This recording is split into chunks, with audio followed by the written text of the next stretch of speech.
Well, holy cow, Flames fans. Conroy pulled it off. What do you think, Dylan? Absolute haul. I think that both teams get what they're looking for here, but man, I did not think we'd get that much for a underperforming, pending, unrestricted free agent who was checked out about a year ago. So I'm beyond ecstatic. What about yourself?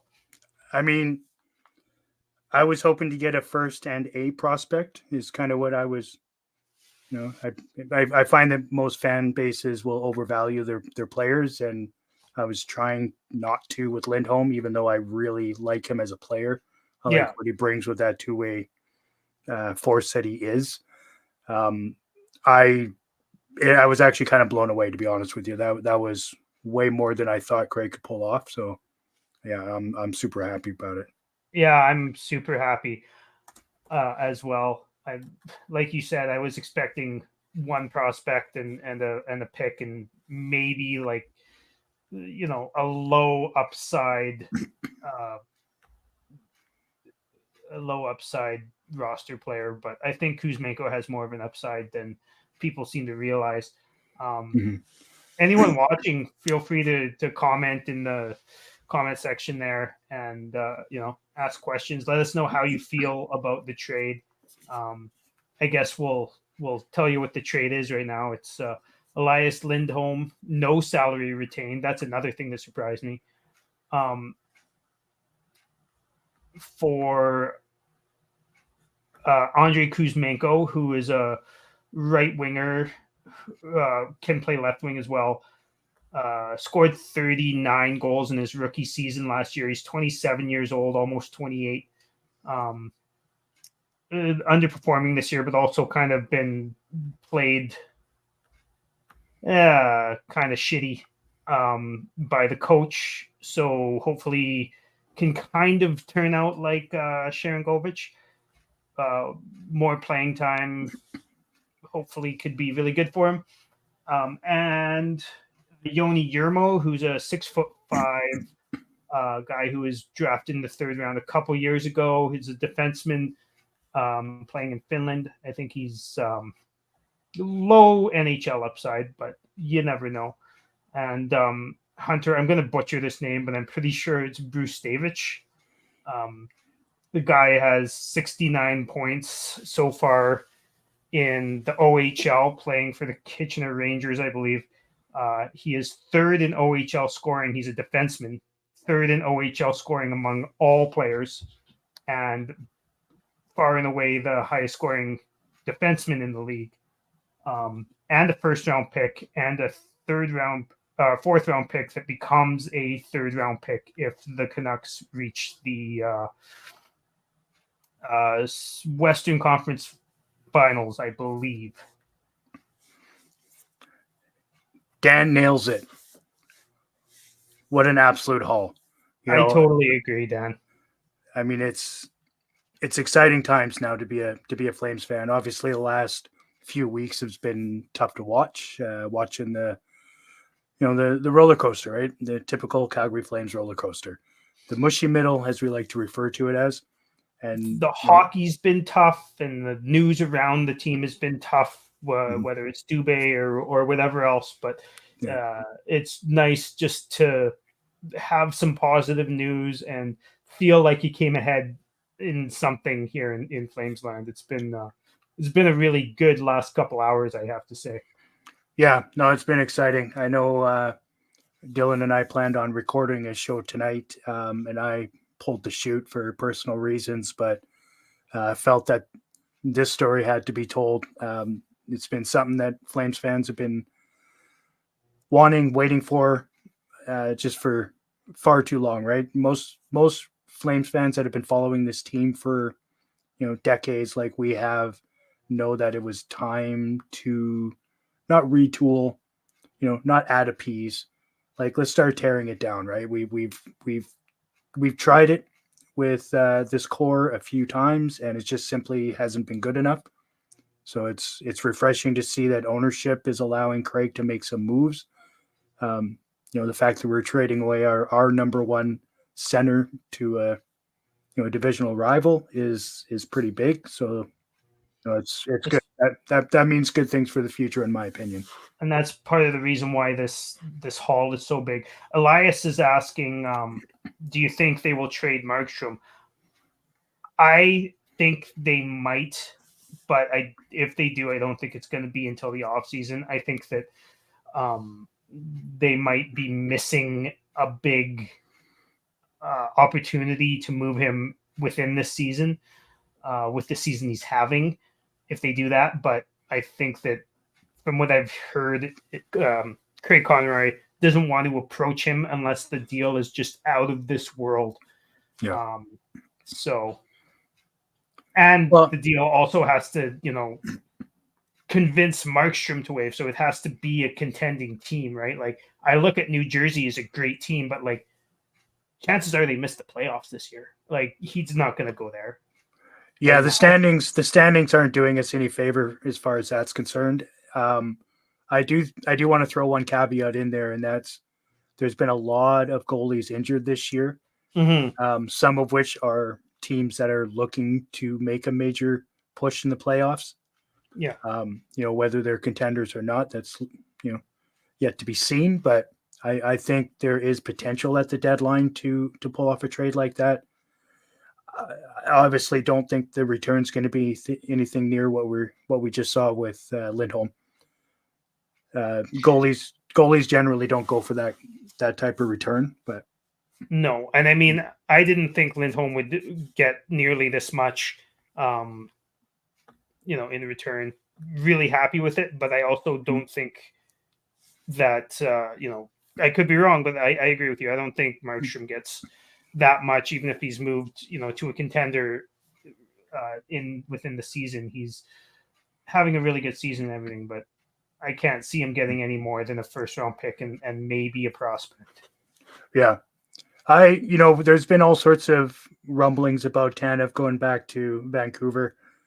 It's a likely spot for him to go back to. I'm not sure what Tanev's thoughts are as far as becoming a Canuck again, but I don't know about that return.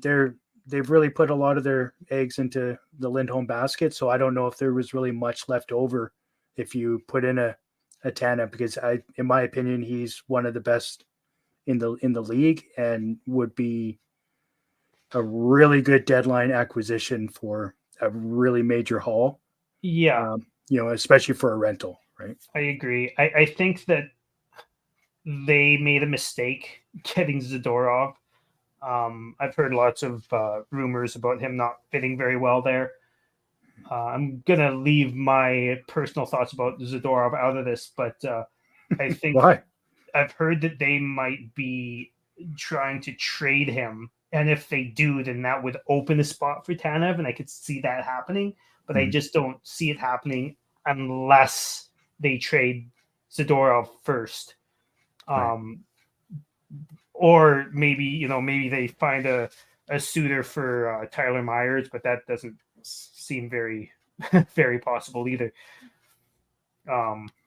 But as Elias says here, I heard the Flames are looking into Hoglander in a Tanev trade. I would love that. Hoglander, like, when I heard that Kuzmenko had the no, well, I know he had the 12-team no trade clause, but when I heard that the Flames were on it, before he waived it, I said, oh, well, we should pivot to Hoglander, because I know Hoglander's small, but I think he's got a really high upside. He's quite a dynamic player as well. So if we could get Hoglander in a Tanev trade, like, I wouldn't even be upset if it's just Hoglander. Mm-hmm. But that also, without Kuzmenko and without Hoglander, that's kind of like ruining their depth too. So I don't know if they do that. But yeah, good point. I'd be super, super pumped because I really like Hoglander. Yeah, it would be a good piece. Do you think that would be a viable option, doing straight over like that? I don't know. Probably. I think they'd probably want more, like maybe a mid-round pick, maybe a 4th or 5th or something like that. Or yeah, You know, Let's see. What's his? He's only outline. 1.1 as far as a cap hit, which is pretty decent, and one more year at that. Mm-hmm. RFA with Arbright. So, I mean, it's hard to say. I feel like I don't know. Yeah. Who wants something else in that piece? I feel like both the Flames and the Canucks would have a case to be made for it, but I suppose. Like depends I on if wouldn't Canucks be want to win upset if now. it was 1-for-1. Like if that was a option. Um, I mean, the Flames would probably have to retain salary. I don't know what Vancouver's salary structure is looking like now after that. But I guess they also saved a mill by because Lindholm makes a mill less than Kuzmenko, I believe. Does he? Yeah, five and a half for Kuzmenko. You also have to think one of the reasons why we got so much in that trade, in my opinion, is that it's only 1 year. Like I think a lot of people are surprised that we got that much for only 1 year. But I think that was kind of part of what Vancouver was looking for because they need their extra cap space because Elias Pettersson is coming off the cap or is going to be an RFA at the end of the season. So chances are he's going to get a humongous raise. He's probably going to be a $12 million player, maybe even more. So they need that cap space. So that's one of the reasons why they sent somebody who had 2 years left in return for somebody who only had 1 year left. Well, yeah, given their, in my opinion, surprise standings at the moment, I feel like because they've got that contract to do for Pettersson, now is the time to go all in to give it a shot, right? Because they're going to have to shrink down as far as salary for, the next couple of years, especially until the cap goes up considerably, which, it's slated to. It's always slated to, but reality is it could potentially be a different scenario. Well, it could change day by day. It's done that before, but I think chances are it goes up probably less than they're saying, but it's probably still going to go up every year for the next few years. But still, it goes up by a lot. But when you're giving one guy an extra $3-4 million for the duration, for 8 years, which is probably what they're going to do with Pettersson, there goes all that extra cap space. Yep, exactly. Which you do when you have a superstar like that, right? Like he is a bona fide electric superstar player. Yeah, he's a game changer, right? He's the type of player that, I guess not necessarily the style of player, but the type of player that the Flames have been missing, ever since, Canuck walked out and all that fun stuff, right? We don't have that game changer any longer. And so that's why this retool or rebuild is so important, in my opinion. We need to get back to excitement and believing that we have a chance to contend. Yeah, I totally agree. And I think an underrated thing that Conroy did here is he kind of pleased Murray Edwards while also getting younger. He got a guy who could score at a 30 plus goal clip already, right? Which is what Murray Edwards would be looking for. But then he also managed to, he completely, maybe not completely, but he restocked the absolute shit out of our defensive cupboards, which has been the biggest issue with our cupboards for the last decade. And now, he also got a first round. I'm beside myself with how good this deal is. I really am. I couldn't be happier. Yeah, it's an exciting trade for sure. I mean, you look at a player like Kuzmenko. Sorry, he's what undrafted, right? It's only his second year in the league. Yeah, he was a free agent pickup out of Russia. Yeah, and I mean he's almost 28 years old, so I mean Yeah. he's only got one more reasonably sized contract available to him, right? Yeah. Depending what he can show us in the next, well, I guess we got a full year, year and a couple of months. So, I mean, who knows? I mean, I'm hopeful. Yeah, I'm totally hopeful too. Dan's got some good ideas here, right? I like that. Yeah. I like that. What do you feel as far as a Hannafin deal coming up? Do we think we're going to sign him? Do we think potentially we're going to trade him? I feel like this opens up the ability to sign him. My worry is I think he's going to have a contract that is worth more than I think he should have.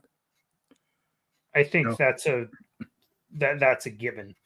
Yeah. I mean, I don't know And how much you think. I think you think more of him than I do, but I exactly. I think he's a better player than you do, and I'm worried about an 8-year deal. I don't want to get locked into another 8-year deal, especially at this moment. I'm the same way. Like, for me, it's just a waste. But I think he could get more return than what. Scare me. Yeah, I mean, the year, like the amount will only come into play, 3 years from now when we're starting to hopefully get into contention or building towards that that cup run, if you will. They're just going to be ready to go once the new arena starts, right? That's my plan. That's what I'm hoping for. Yeah, me too. Like, they don't have to be competitive when the new arena comes out, but they have to be exciting and on the upswing, in my opinion. Starting to sell more seats and stuff. I do think that Hannafin gets traded, and my guess, I haven't heard anything from anybody, but my guess is looking at what happened with Lindholm and where we have a hole now. I can see Hannafin getting traded for a center, as well as maybe a couple other things, or maybe just for a similarly aged center as he is. Mm-hmm. Yeah. You know me, I'd rather pick some prospects, which is a very strong possibility as well, and I'd be excited about that. But I just the way I'm looking at this, I think Conroy has gone out and shown that he's not scared to get younger, but he's also wanting to stay relatively competitive. Yeah. Right. Yeah, which is fine. Managed to do that with this one. So yeah, which is fine. I don't think we're necessarily going to be competitive for a bit, because I mean we're certainly not now. Yeah. So I mean he's doing the right things, and I think next year will be the key as far as being competitive. We see what we can do with with Pelche back in the lineup, with Pospisil back in the lineup, and just a younger, quicker crew. I think it's going to be exciting. Oh, 100%. Yeah, 100%. We appreciate we appreciate you taking care of Elias for us. That'll be good. He's a character in the locker room with media. He's a little bit more shy or reserved, at least this year. I think it's mostly because he's wanted out. He's a hell of a player. Like, even with his down years, with his down year he's having this year and the down year he had last year, he, like, offensively, he's still so strong at the other end of the ice that it doesn't really matter. And the 4.5 you're paying him this year is, like, it's still arguably one of the top 5 best deals in the league currently. Yep. Now he's not worth the $9 million he's asking for, but we'll see how that goes. Well, certainly not points production, right?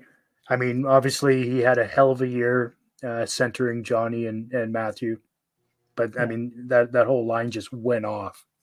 Yeah.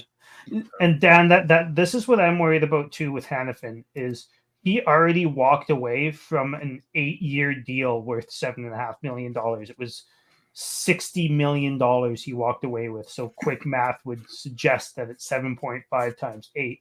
And that's just absurd to me. It is absurd that he would get 8 years. It's absurd to me that he would get $7.5 million. And it's even more absurd that he would get both.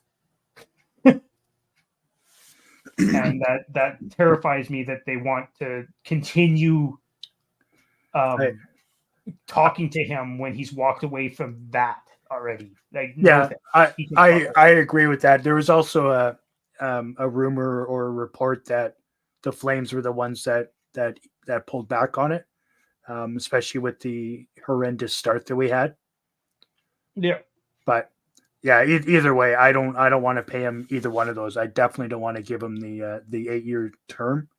And So, I mean, I'm fine with the 7.5, to be honest with you, with what I think he can bring to the franchise. But it's the 8 year that kills me. yeah. Yeah. Yeah. Good point. Right. That'll be sick. Yeah. So I actually have a question for you, Nameless Maniac. You just put up there. All I know is that a line of Hoglander, Pedersen, and Lindholm will feed families. Do you think that that's the line, or do you think that they'll keep that Lotto line together with Besser and Miller and Pedersen, and throw Lindholm at the second line center? Because I mean, I'm only really invested in that because I've got Pedersen and Miller on one of my fantasy teams, and I'd like to get points when they're both, I'd like them both to be getting points at the same time. Is what I'm trying to get at. Yeah. I'll take the criticism. I don't mind. I don't think they'll be competitive next season. I think they'll be hopefully competitive for when the arena opens in 3 years. And I think one big problem, like I'd like to try and the Flames to try and get a first round pick for next year instead of this year, because next year our better first round pick, unless it's first overall, I believe, goes to Montreal in the cap dump for Monahan we did a couple years ago, which angers everybody who thinks about it ever, except for Montreal fans. Yeah, there's so many stipulations on that pick. It's gross to even read about. Like there's so much with it. Let's see if I can pull it up here because it just the way I understand it is it's first overall protected. So if it's first overall, we keep it, and then if it's not first overall, then Montreal can choose to take it, our better pick this year, or sorry, next year, or the year after. And then it's all confusing. Yeah, let's see if I can. Yeah, like that's a lot to read, but let's read it. Yeah, Gavin McKenna would be an interesting one to look at getting their RG, because I mean he's Bedard's cousin, I believe, and I think that's a pretty neat skill set if it's anywhere near Bedard's, which it probably isn't, but it would still be pretty good. Like look at these conditions, right? Condition: if Calgary's 2024 first round pick is between 20 and 32, Montreal can take the pick instead. Scenario: in the event Calgary receives Florida's 2025 first round pick, if both Calgary and Florida's picks are not top 10, Montreal will see the better of Calgary and Florida in 2025 first round. If Calgary's pick is top 10 and Florida's pick is not top 10, Montreal receives Florida's pick. Yeah, it's just there's so much to this. Like it's just it's okay. So it's top 10 protected, not top 1 protected. So that's drastically better than I thought it was. It is, but yeah, there's a lot of moving parts for that, and so, you know, Yeah. it'll be a while before we figure out where we're picking, right? Yeah. So Also, anyone who's listening to us, watching us right now, make sure you follow us up on YouTube or on Spotify, Apple Music, all that type of stuff. We're on all those outlets, so it would be great to have some more listeners. And so you're saying I feel like the issues that Mikheyev and Pius Suter have been great, analytically speaking, but more or less they don't score much. They're middle six guys, and I'm not sure if Lindholm can be a drive a line offensively. So yeah, Lindholm does not drive offensively like 90% of the time. He very much drives defensively and is great transitioning, but I wouldn't. He actually, who was it that I heard somebody break down his game really good, his offensive game. He's really good at finding soft areas and receiving a pass and shooting it, but he's not really good in the offensive zone with the puck on his stick. So I would say that he's not really an offensive driver, but he's so good at the other end of the ice, it doesn't really matter. yeah, he'll drive offense when he's on the penalty kill. Yes, that too. He'll give you that. I mean, he's 100%, top 3 in the league in my opinion on the penalty kill. Glad Tree Living is gone. I think we all are. He kind of hallelujah. His last 3 or 4 years in Calgary was just fucking abysmal, absolutely terrible. And the rest of Canada gets to watch him do it in Toronto, which would please 98% of the fan base outside of Toronto. Yeah. Thanks, Brad. Now fuck off. Right? Yeah, you can fuck it off. Yeah. And he's already gone and fucked Toronto up. Like, as good as the top 4 players are there, they're all, last time I checked, they're all, up front, and he's got absolute ass for goaltending, and he's got one NHL caliber defenseman who's not 38. So, I mean, if you're looking for full no movement clause built into your contract, Brad is your guy. He will give it to you. Is. He'll overpay you and give you that. Most people, it's one or the other. To Bedard's level? Fuck, that would be pretty entertaining. Bedard's actually my buddy's nephew. Must be on the other side, but yeah, I've been talking lots to him about it. When's he back? Is he back yet? Bedard, I think he is supposed to be back in a few weeks, but they're probably like in a couple weeks. But from what I hear, is they're gonna try and get him back right after the break here, because he's got a broken jaw and can just use a fucking mask. Yeah, I mean, Tanev would have played 2 games later. Just saying. Yeah, well, Zdeno. I mean, given it was the playoffs and I think the semifinals, Zdeno Chara played with a wired shut jaw for like 2 weeks. That was probably the best thing he said the whole series.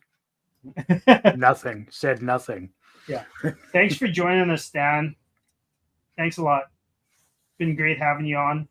Thanks for all the questions and all the comments.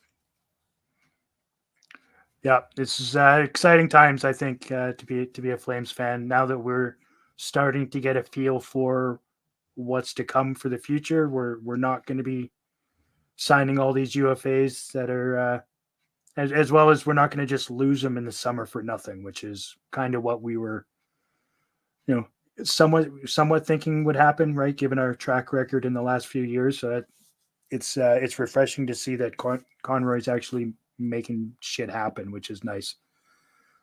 It's good to see a direction, even though it's still kind of a conflicted direction. Yeah, it's a direction, and I think the main thing that I'm excited for, besides obviously all these futures we got, and even Kuzmenko, I'm kind of excited for the prospect of what he could bring, because fuck was he good last year. But I'm excited that it doesn't look like we're going to have high leverage players leaving for no reason. or for no return. Yeah, and that's and- the key, right? Yeah. That really is the key. Like it's the time is now. We're simply not good enough. It's time to pull the chute and get as many picks and decent prospects into our system, and let's move forward. Yes, it's going to be tough for a couple of years to watch. I mean, I get it. I was around for the lean '90s for that rebuild that took. Well, it was kind of like an Oiler rebuild, right? It took over a decade, and is what it is, right? It sucks. The only nice thing at that time was you had your pick of seats at the Dome, so you could go to a game for $20 and sit anywhere you wanted to, which was nice. But I'm excited for this, and I'm hoping there's more to come. Not that I want to lose guys like Tanev because he's a hell of a player, but it's what's needed to move this club forward. So. I couldn't agree more. And like, I even think that there's some value in extending Tanev short term. I'm curious what the people watching have to say. Let us know in the comments here. Yeah. But I think there's in a very short term, in a 1 or 2 year thing for Tanev, because he brings young guys along really well, and he's a great role model for them. Mm-hmm.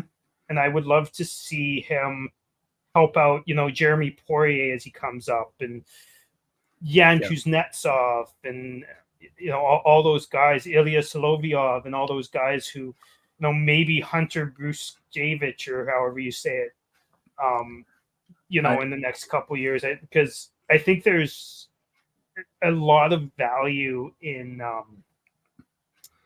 having somebody who can help develop your players. 100%. He makes his partner better.